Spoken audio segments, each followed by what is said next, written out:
Oke. Selamat pagi kepada dokter dan juga rekan-rekan sekalian. Hari ini kami akan membentangkan berkaitan soal selidik tentang punca dan kesan terhadap penggunaan web di kalangan pelajar sekolah menengah bagi program Proyek Santun Masyarakat fasa 1 melalui analisis keperluan. Ini adalah ahli kumpulan kami. Yang pertama saya sendiri, Winari. Yang kedua, Alia. Yang ketiga, Muhammad Syarul Iman. Yang keempat, Muhammad Syazwan. Yang kelima, Ahmad Aswari. Ini adalah kandungan yang akan kami bincangkan di dalam slide ini, pembentangan kami. Yang pertama adalah tajuk kajian, yang kedua objektif utama kajian, yang ketiga ialah bilangan sampel, yang keempat instrumen kajian, yang kelima dapatan kajian, dan yang terakhir adalah kesimpulan kajian. Tajuk kajian kami adalah punca dan kesan terhadap penggunaan web di kalangan pelajar sekolah menengah dari tingkatan 1 hingga 5. Jadi ini adalah platform yang kami gunakan untuk menyadarkan analisis kajian melalui selidik tentang punca dan kesan terhadap penggunaan web. Oke. Web ini ataupun rokok adalah web atau rokok elektrik adalah salah satu jenis dari pengantar nikotin elektronik. Rokok jenis ini dirancang untuk membantu pencandu rokok tembakau mulai berhenti merokok. Dengan beralih dari rokok tembakau ke rokok elektrik, secara perlahan mereka belajar untuk berhenti merokok. Melalui pendedahan kepada web ini telah menyebabkan berlakunya masalah tingkah laku web dalam kalangan remaja menjadi satu perkara yang membimbangkan di dalam kalangan pelajar sekolah di Malaysia karena dilihat telah memberi banyak kesan buruk kepada para pelajar. Oleh itu, program ini adalah untuk mengenal pasti kefahaman dan untuk mengkaji mengenai tahap penggunaan seseorang itu terhadap web dalam kalangan pelajar sekolah menengah. Kajian ini telah dibuktikan dengan pengumpulan data analisis kajian kelompok, sasaran melalui pautan Google Form yang berbentuk soalan subjektif dan pilihan jawaban. Oke, dapatan kajian juga telah diperoleh hasil daripada kajian yang telah dijalankan.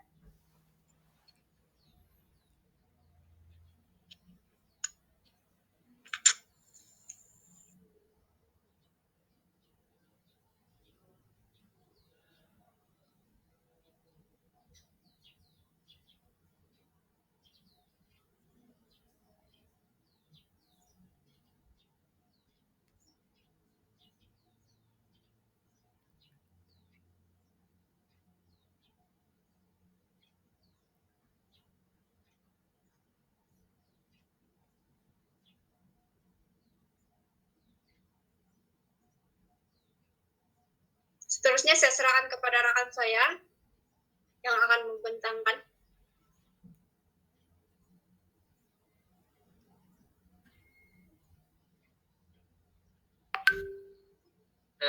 Slide nampak.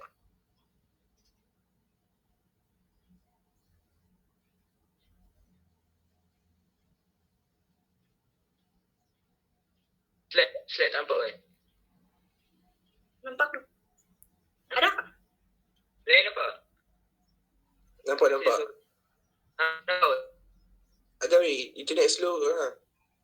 Oh, tak apa. Start jalan. Okey. Pertama kali kami ialah yang pertama mengenal pasti punca pelajar terjebak penggunaan web dan mengenal pasti kesan penggunaan web dalam diri pelajar. Okey, jadi kat sini kami nak mengetahui apa sebab-sebab yang menyebabkan pelajar ni dia menggunakan web ni, dan kami nak tahu apa dia punya kesan dia kepada kesan jangka masa panjangnya untuk pelajar-pelajar atau kesan buruk dia kepada pelajar. Okey, seterusnya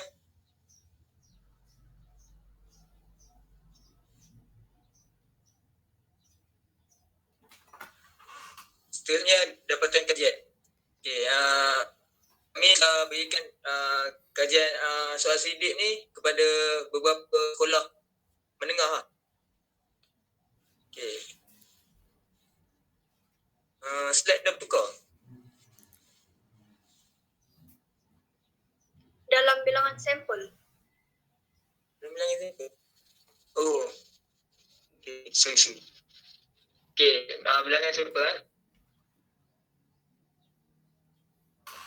Latar belakang responden kami ni adalah pelajar sekolah menengah yang berumur berada pada tingkatan 1 tingkatan 5. Instrumen kajian kami pula, kami menjalankan kajian secara kuantitatif dan menggunakan soalan sikit Google Form. Okey. Kita pergi pada soalan.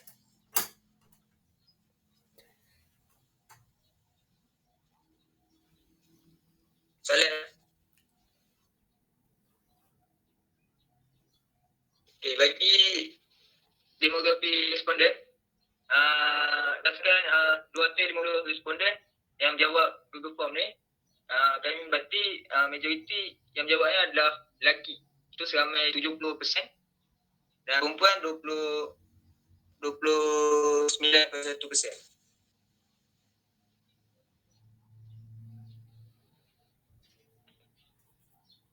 Okay, untuk soalan pertama, antara pilihan di bawah ini yang manakah menjadi pilihan anda? Iaitu rokok tradisional dan rokok elektronik, iaitu vape. Okay, majoriti responden menjawab memilih vape, iaitu seramai 82.8%. Bagi soalan yang kedua pula, sejak bilakah anda mula menggunakan vape? Okay, kalau kita dapat lihat kat sini, ada yang menjawab pada tahun 2020. So ada yang jawab waktu tingkatan 3 kan. So berumur 14 tahun, 12 tahun dan sebagainya lah. Okay. Untuk soalan yang ketiga, tujuan anda mengambil vape adalah disebabkan. Okay, dari sini kami dapat lihat majoriti responden disebabkan pengangguran, sebabkan stres, lepas tu ada yang cakap disebabkan suka-suka je, kawan ajak dan sebagainya. Okay, soalan yang keempat, tahap penggunaan vape dalam sehari. Sehari untuk yang menjawab kurang ramai 39.2%, yang menjawab sederhana 40.8% dan yang menjawab sim sekitar 20%. Jadi soalan yang kelima, berapa jenis vape yang anda miliki? Sampai 40% menjawab hanya satu saja dan 22.8% menjawab dua dan 16% menjawab tiga dan selebihnya menjawab pilihan lain. Maknanya lebih daripada tiga dia punya vape tu. Jadi soalan ke-6, pada waktu bilakah anda sering menggunakan vape? Jadi kat sini kami dapat lihat sampai 14.8% menggunakan vape pada waktu pagi, 18.4% menggunakan vape pada waktu tengah hari dan 28% menggunakan vape pada waktu petang dan yang paling ramai adalah pada waktu malam, iaitu sebanyak 38.8%. Okay. So soalan yang ketujuh, berapa kali anda membeli pizza vape dalam sebulan? Okay. 31.2% yang beli hanya sekali dalam sebulan. Bagi yang menjawab berapa kali seramai 27.6%, dan 3 kali seramai 19.6%, dan selebihnya lebih dari 3 kali. Okay, sebenarnya saya serahkan kepada saya. Hai, Assalamualaikum. Seterusnya adalah berapakah isi padu mililiter perisa vape yang menjadi pilihan anda? Di sini dapat kita lihat bahawa sebanyak 10 mililiter 33.2%. Lepas tu 60 mililiter adalah sebanyak 18% dan juga 30 mililiter sebanyak 43.6%. Seterusnya, soalan 9, jenama manakah yang menjadi pilihan anda? Kat sini dapat kita lihat ada 3%, ada 3% dari kalangan bot bar, iaitu 44.8%, dan Vopo Drug S 15.2% dan juga Smoke Novo S 13.2%. Seterusnya.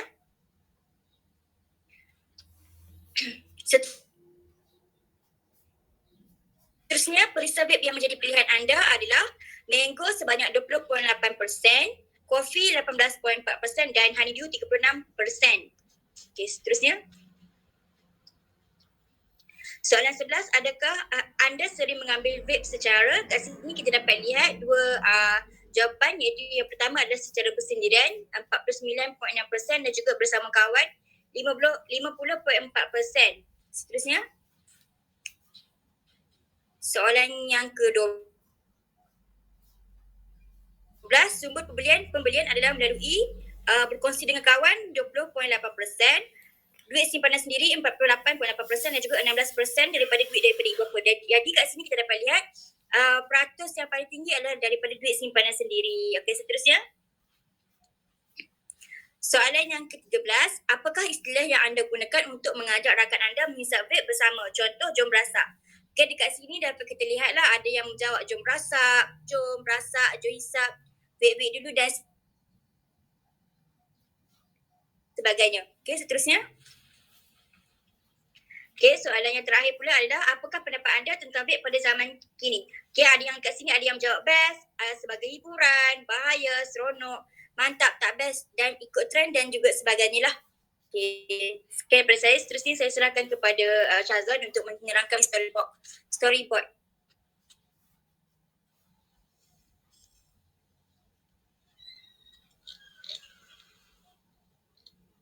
Alright.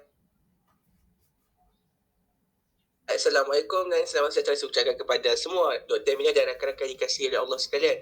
Okey, untuk storyboard ni, saya lah bagi untuk saya mengeksplainkan. Okey, jadi untuk tajuk kami iaitu punca dan kesan penggunaan vape di kalangan pelajar sekolah menengah ni. So kami menggunakan platform TikTok. Kami ada campur talk, editing untuk letak dalam TikTok. Okay, next. Dan insyaAllah dalam kami punya phrase, insyaAllah akan ada sama ada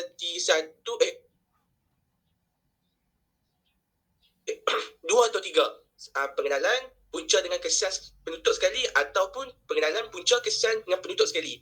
Macam ni pengenalan tambah punca kesan penutup atau pengenalan tambah punca tambah kesan penutup. Okey, itu plan kami lah. Okey. Dalam untuk bahagian pengenalan tu, kami akan mengeksplainkan tentang apa itu vape, jenis vape, orang kata apa sukatan yang ada kat dalam vape. Lepas tu hasil kajian kami. So kami akan campurkan semua yang elemen daripada artikel dengan elemen yang ada kat dalam hasil responden kami tu, untuk make sure kan kami punya pengenalan tu kena lagi cantik dan pack. Okay, next, tu kira macam phase 1 lah, opening. Dan untuk video yang kedua atau ketiga ni kami buat, first kami akan pasal punca. So dalam punca ni kami gabungkan antara artikel dengan hasil responden. So makna kata kalau untuk artikel kita macam yang kami dah cari pasal pengawakan sebaya, kurang motivasi diri melalui sosmed dan banyak lagi lah. Tu kalau daripada artikel. Untuk daripada responden mungkin kami boleh macam stres, pengawakan, macam tu lah. Tu kalau dah banyak lagi lah kalau daripada hasil responden yang kami dah dapat daripada Google Form, data yang di-collect kan. Okay, next kami pergi ke kesan. Kesan pun dia punya gaya pun sama je. Kami akan explainkan tentang contoh macam bila hisap vape ni memperkongsikan sebaya, boleh meningkatkan masalah disiplin, boleh perubahan sosial, bersikap tunjuk-menunjuk. Tu kalau untuk artikel. Tapi untuk hasil daripada hasil kajian responden, kita mau tu macam membahayakan kesihatan, macam itu lah. So daripada hasil artikel dengan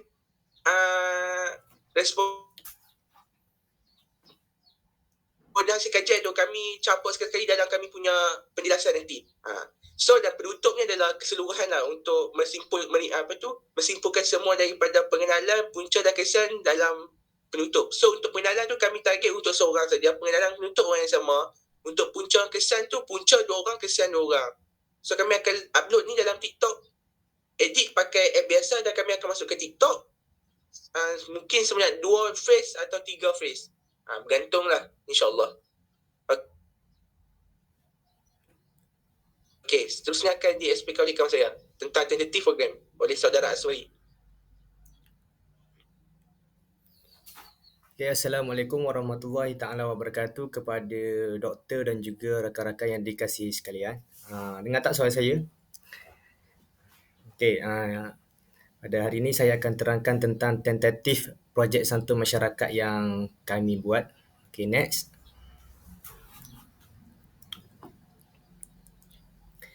Okey, pada peringkat permulaan iaitu 16 hari bulan 5 2022, iaitu hari Isnin, kami mengadakan satu mesyuarat dan taklimat pengarah program iaitu saya sendiri bagi penyelarasan aktiviti bersama barisan AJK yang terlibat. Jadi di sini semua AJK pelaksanaan terlibat untuk mesyuarat yang pertama ini.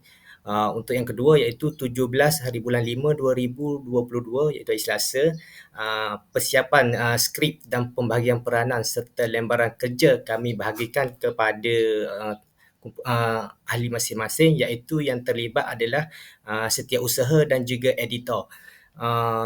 Seterusnya pada 18 hari bulan 5 2022 hari Rabu, kami merakam 3 video di mana yang telah diterangkan oleh Muhammad Syazwan tadi berkaitan dengan punca dan kesan terhadap penggunaan vape di kalangan pelajar sekolah menengah.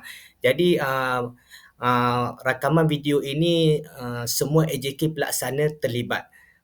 Yang seterusnya pada 27 hari bulan 5 2022 hari Jumaat, video kami disunting dan ditambah baik, kemudian melaksanakan preview bersama semua AJK pelaksana dan penasihat khusus di mana kami pada hari tersebut kami menyunting video, mengedit dan juga menambah baik berkenaan video yang kami buat. Jadi di sini semua AJK pelaksana dan penasihat khusus terlibat. Okey, yang terakhir pada 12 hari bulan 6 2022 hari Jumaat, kami memuat naik video kami ke dalam akaun YouTube, Facebook, IGP UPSI dan juga medium utama kami iaitu aplikasi TikTok dan akan diterbitkan kepada umum. Di sini AJK Teknikal dan Multimedia terlibat. Okey, seterusnya. Okey, berikut merupakan jawatan kuasa pelaksana PSM kami. Yang pertama, Dr. Emilia binti Muhammad Noor merupakan penasihat khusus kami iaitu insan guru profesional. Yang kedua, saya sendirilah, Ahmad Aswari bin Muhammad Azani merupakan pengarah projek santun masyarakat ini. Yang seterusnya, Muhammad Syazwan bin Samsuri merupakan setiausaha projek. Yang keempat, Nur Alia Aziza binti Azmam dan juga Wenari Meriuh merupakan AJK Teknikal dan Multimedia. Dan yang terakhir merupakan Muhammad Syahrul Iman bin Muhammad Fazil merupakan editor yang profesional kami. Seterusnya. Okay, saya serahkan kepada kawan saya untuk menyimpulkan keseluruhan kajian kami. Sekian, terima kasih.